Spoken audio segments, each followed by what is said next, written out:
नमस्कार, आप सभी को स्वागत करते हैं कॉमर्स फैक्ट्री के और एक वीडियो पर। हमने बीआरएस का प्रैक्टिकल क्वेश्चन का पार्ट 1 अभी तक रिलीज कर दिया, वीडियो डाल दिया। अगर आप लोगों ने नहीं देखा तो इस वीडियो के डिस्क्रिप्शन और पिन कमेंट में लिंक मिल जाएगा, आप लोग देख लीजिए, बहुत अच्छी तरह समझ में आ जाएगा। ये वीडियो है, अगर कैशबुक में अनफेवरेबल बैलेंस दिया हुआ है और उसके बेसिक्स पर बीआरएस बनाना पड़े तो क्या करना पड़ेगा। देखिए, credit balance as per cashbook, अगर क्वेश्चन में ऐसा लिखा है तो आप लोग जरूर समझ जाएगा कि ये अनफेवरेबल बैलेंस का क्वेश्चन है। थोड़ी अच्छी तरह आपको मैं समझाता हूं। देखिए, कैशबुक में दो साइड होता है, डेबिट और क्रेडिट। डेबिट का मतलब जमा होना, तो अगर debit balance as per cashbook है, ये फेवरेबल बैलेंस का क्वेश्चन है, इसमें कोई भी प्रॉब्लम नहीं। लेकिन प्रॉब्लम कहां पर होता है, अगर ऐसा लिखा है credit balance as per cashbook, इसका मतलब पैसा ओवरड्राफ्ट है, देना है। तो अगर credit balance as per cashbook है तो ये अनफेवरेबल बैलेंस का क्वेश्चन है। और इसका स्टार्टिंग कैसे करते हैं, आप लोग पार्टिकुलर्स में लिख दीजिए credit balance as per cashbook, और बैलेंस लिखिए माइनस में, प्लस में नहीं। कहां पर, माइनस में। क्यों माइनस में लिखेंगे, अरे भाई अनफेवरेबल से पैसा जमा नहीं है, पैसा देना है। अगर पैसा देना है तो हम माइनस में ही लिखेंगे ना। उसके बाद जो भी एडजस्टमेंट होगा, जो भी इंफॉर्मेशन होगा, उसका प्लस माइनस जो भी करना है वो सब कुछ हम कैशबुक में करेंगे। ठीक है, पासबुक को कांस्टेंट मानेंगे। और मैंने पहले भी वीडियो में बताया हुआ है कि जो भी बुक का बैलेंस होगा उस बुक में ही करेंगे। अब देखिए, ऊपर लिखा है credit balance as per cashbook, तो जो भी प्लस माइनस करना है कैशबुक में ही करेंगे। तो चलिए हम प्रैक्टिकल क्वेश्चन पार्ट 2 देख लेते हैं। तो चलिए अभी हम शुरू करते हैं हमारा क्वेश्चन नंबर 2, जो कि हमारा बीआरएस का पार्ट 2 है। और यहाँ पर हम क्वेश्चन नंबर 2 डिस्कस करेंगे। तो चलिए अभी हम शुरू करते हैं। देखिए क्वेश्चन में क्या बताया, prepare a bank reconciliation statement यानी कि BRS in the books of Snow White Limited as on 30 April 2019 from the following information.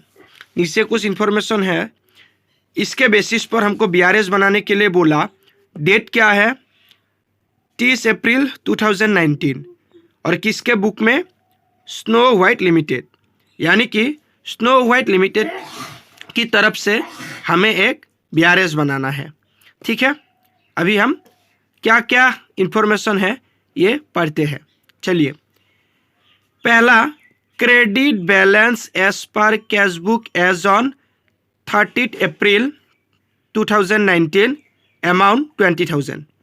पहला बात तो ये किस बुक में है, पासबुक और कैशबुक, और हमको पता चल गया कि ये कैशबुक में है।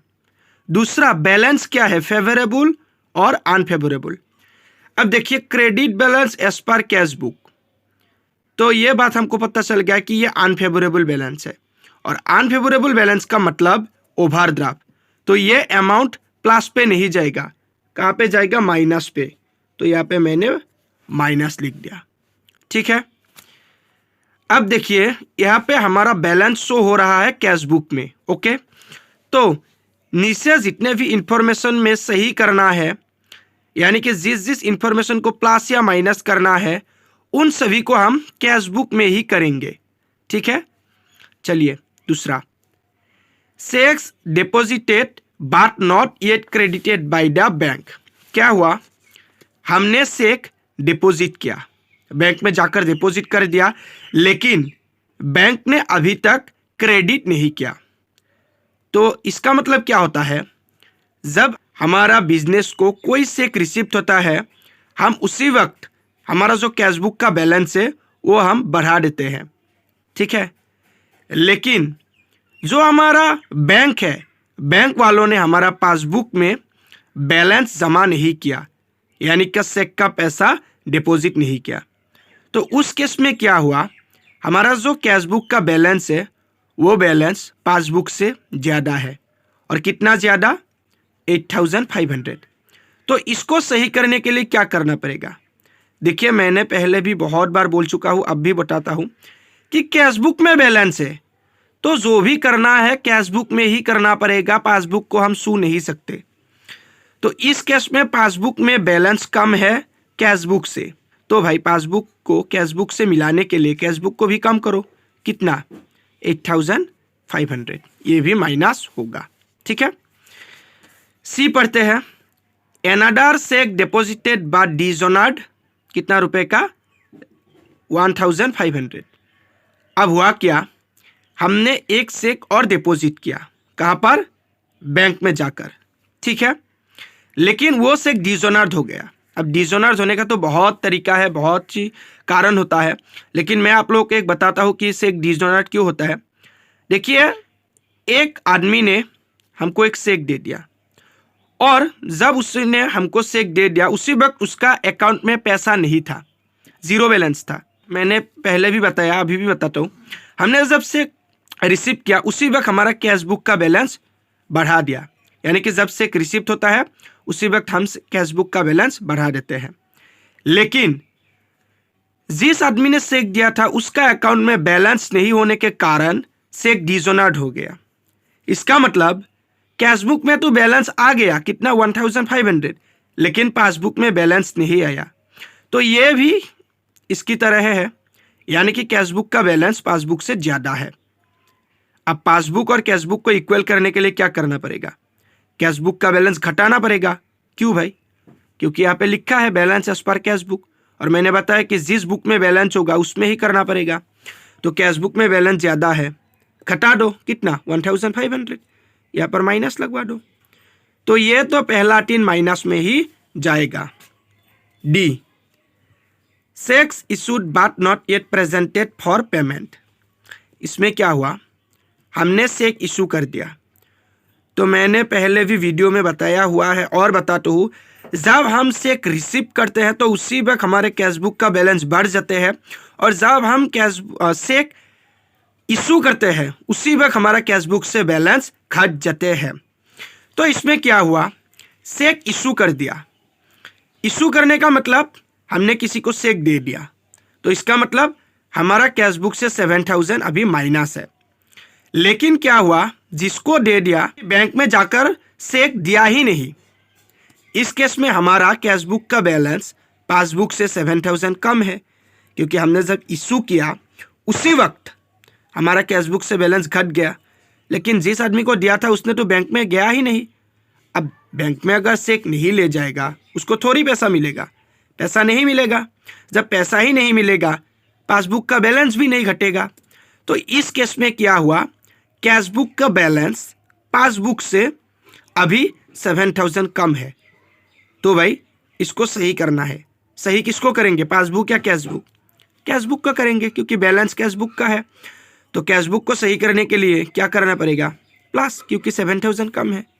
समझ में आ गया? लास्ट वाला, interest on overdraft not recorded in cashbook. तो ओवरड्राफ्ट की वजह से हमारा इंटरेस्ट हो गया।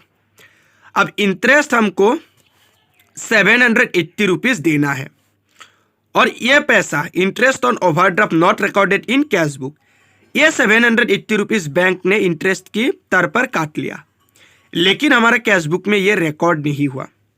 इस केस में हमारा कैशबुक पासबुक से 780 रुपीज ऊपर है, क्योंकि पासबुक से बैलेंस घटा हुआ है लेकिन कैशबुक से नहीं। तो भाई जब कैशबुक पासबुक से ज़्यादा है, कैशबुक को घटा दो, क्योंकि बैलेंस इस बार कैशबुक, जो भी करना है कैशबुक में ही करना पड़ेगा। तो इस केस में भी ये क्या होगा, माइनस। ये पूरा इंफॉर्मेशन में हमको 4 माइनस देखने के लिए मिला, ये और एक प्लस। और मैं बहुत अच्छी तरह आपको एक बार बता दूं कि आपको पहले दिखना है बैलेंस क्या है, क्रेडिट या डेबिट, और बुक कौन सा है। कैशबुक में डेबिट का मतलब फेवरेबल, क्रेडिट का मतलब अनफेवरेबल। और जब क्रेडिट होगा तो माइनस में बैलेंस जाएगा, ठीक है। और जिस बुक में बैलेंस दिया है उस बुक में ही सही करना पड़ेगा, ठीक है। तो अभी आंसर देखते हैं हम। देखिए ये माइनस था, माइनस में बैलेंस लिख दिया क्योंकि ये क्रेडिट है, अनफेवरेबल है। बाकी जो भी प्लस आइटम था प्लस को प्लस में लिख दिया, बाकी जितना भी माइनस आइटम है माइनस को माइनस में लिख दिया। अब देखो भाई इंपॉर्टेंट चीज़ जो भी समझना है आपको मैं अभी बताता हूँ। तो यहाँ पे देखो माइनस का टोटल अमाउंट जो माइनस का है ये प्लस से ज़्यादा है, ठीक है। तो जब माइनस का अमाउंट प्लस से ज़्यादा है तो हम बैलेंसिंग प्लस में ही करते हैं। ये सबको पता है कि जिसका अमाउंट कम होगा उसमें बैलेंसिंग करते हैं। अगर माइनस में बैलेंस ज़्यादा आए तो जो हमें नीचे लिखना पड़ेगा पासबुक, तो उसका बैलेंस होगा ओवरड्राफ्ट। ठीक है, अगर माइनस में आएगा तो ओवरड्राफ्ट होगा, और पासबुक का ओवरड्राफ्ट का मतलब है डेबिट बैलेंस। ठीक है, और मान लो अगर प्लस का अमाउंट माइनस से ज़्यादा आया, credit balance as per cashbook ही है, लेकिन अगर प्लस का अमाउंट माइनस से ज़्यादा है तो इसमें बैलेंस एज पर पासबुक का बैलेंस होगा फेवरेबल, यानी कि हम लिखेंगे credit balance as per passbook.